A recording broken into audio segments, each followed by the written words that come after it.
ചോർത്തിയതിനു പിന്നാലെ സർക്കാർ ജീവനക്കാർക്ക് ലഭിച്ച മുഖ്യമന്ത്രിയുടെ സന്ദേശത്തിൽ ഡാറ്റ ചോർത്തൽ ആരോപിച്ച് പ്രതിപക്ഷം.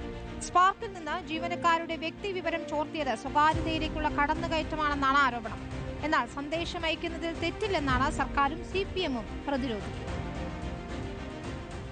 മുഖ്യമന്ത്രിയുടെ പ്രൊഫൈൽ ചിത്രത്തോടുകൂടിയ ചീഫ് മിനിസ്റ്റർ ഓഫീസ് എന്ന പേരിലുള്ള വെരിഫൈഡ് അക്കൗണ്ട് വഴിയാണ് IT മിഷൻ സർക്കാരിന്റെ നേട്ടം പറഞ്ഞുകൊണ്ട് മെസ്സേജ് അയക്കുന്നത്.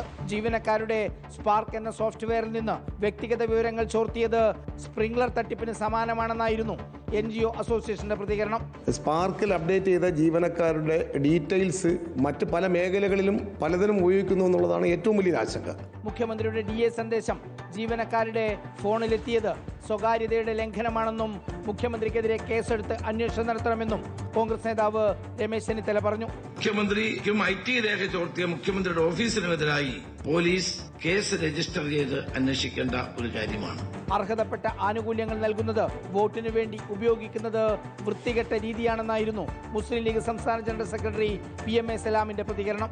ഡാറ്റ ചോർച്ച നടന്നെന്ന ആരോപണം പ്രധാനമന്ത്രിയുടെ സന്ദേശം ലഭിക്കുമ്പോൾ എന്തുകൊണ്ട് ഉണ്ടാകില്ലെന്ന് പറഞ്ഞ് മന്ത്രി P രാജീവ് ആരോപണങ്ങൾക്കെതിരെ രംഗത്ത് വന്നു. എന്റെ കോൺഗ്രസിന്റെ സംഘടന പ്രധാനമന്ത്രിയുടെ സന്ദേശം കിട്ടുമ്പോൾ ഡാറ്റ ചോർച്ചയെക്കുറിച്ച് ഉത്കണ്ഠപ്പെടാതിരിക്കുകയും കേരളത്തിലെ മുഖ്യമന്ത്രിയുടെ സന്ദേശം കിട്ടുമ്പോൾ ഡാറ്റ ചോർച്ചയെക്കുറിച്ച് വല്ലാതെ ഉത്കണ്ഠപ്പെടുകയും ചെയ്യുന്നത് കേരളത്തിലെ കോൺഗ്രസ് കേന്ദ്ര BJPയുടെ ഭാഗമാണോ?